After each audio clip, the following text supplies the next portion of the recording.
Hello everyone, आज हम बात करेंगे इंडिया के बायोडायवर्सिटी एक्ट के बारे में। ये हमारे एनवायरनमेंट के लिए बहुत जरूरी है, तो चलो शुरू करते हैं। सबसे पहले ये बायोडायवर्सिटी एक्ट क्या है?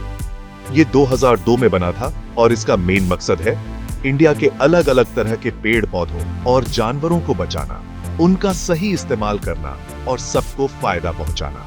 इंडिया में दुनिया के सबसे अलग अलग तरह के इकोसिस्टम्स, स्पीशीज और जेनेटिक रिसोर्सेज हैं, इसलिए ये एक्ट बहुत इंपॉर्टेंट है।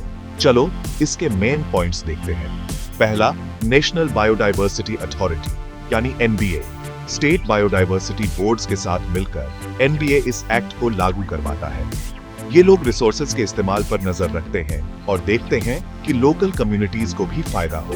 दूसरा, रिसोर्सेज के इस्तेमाल पर कंट्रोल। अगर कोई इंडिया के बायोलॉजिकल रिसोर्सेज का इस्तेमाल बिजनेस के लिए करना चाहता है तो उसे एनबीए से परमिशन लेनी होगी। इससे सब कुछ सही तरीके से और जिम्मेदारी से चलता है। तीसरा, biodiversity management committees. Local communities मिलकर ये कमिटीज बनाती हैं ताकि रिसोर्सेज को सही तरीके से मैनेज कर सके। चौथा, पीपल्स बायोडायवर्सिटी रजिस्टर्स। इन रजिस्टर्स में लोकल बायोडायवर्सिटी और पुराने जमाने के नुस्खों और जानकारियों को लिखा जाता है ताकि ये सब महफूज रहे। पांचवा, जेनेटिक रिसोर्सेज का संरक्षण। ये खेती, दवाइयों और आने वाली पीढ़ियों के लिए बहुत जरूरी है। और छठा, एक्सेस एंड बेनिफिट शेयरिंग यानी एबीएस। इससे ये पक्का होता है कि बायोडायवर्सिटी से जो भी फायदा होता है, खासकर जेनेटिक रिसोर्सेज और पुराने नुस्खों से, वो सबके साथ बराबर बांटा जाए। अब ये एक्ट इतना इंपॉर्टेंट क्यों है? ये इकोसिस्टम्स को बचाने, खत्म होते जानवरों और पौधों की रक्षा करने और कुदरत के काम को सही रखने में मदद करता है। ये रिसोर्सेज का ज्यादा इस्तेमाल होने से रोककर सस्टेनेबल डेवलपमेंट को बढ़ावा देता है। ये आदिवासियों के पुराने ज्ञान की रक्षा करता है और ये इंडिया को कन्वेंशन ऑन बायोलॉजिकल डाइवर्सिटी जैसे इंटरनेशनल कमिटमेंट्स के साथ जोड़ता है। ये क्यों जरूरी है?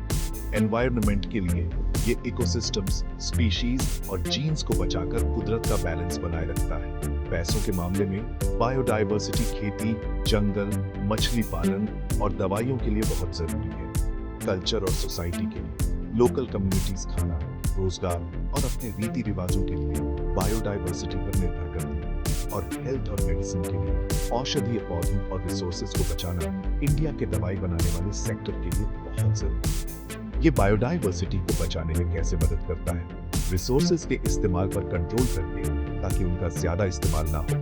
ये पक्का करके कि लोकल कम्युनिटीज को उनके ज्ञान और रिसोर्सेज से फायदा हो, जिससे उन्हें बायोडायवर्सिटी बचाने की प्रेरणा मिले। और नेशनल और लोकल लेवल पर कंजर्वेशन के लिए कानून बनाकर, जिससे कम्युनिटी और दूसरे लोग इसमें हिस्सा लें। आखिर में इंडिया का बायोडायवर्सिटी एक्ट हमारे देश के नेचुरल रिसोर्सेज को बचाने के लिए बहुत जरूरी है। ये सिर्फ एनवायरनमेंट को बचाने के बारे में नहीं है, ये सस्टेनेबल डेवलपमेंट, लोगों की जिंदगी बेहतर बनाने और सबको फायदा पहुंचाने के बारे में। इस एक्ट के नियमों का पालन करके हम आने वाली पीढ़ियों के लिए इंडिया की अमीर बायोडायवर्सिटी को बचा सकते हैं। देखने के लिए शुक्रिया और याद रखना, कंजर्वेशन के लिए हर छोटा कदम मायने रखता है। अगले वीडियो में मिलते हैं।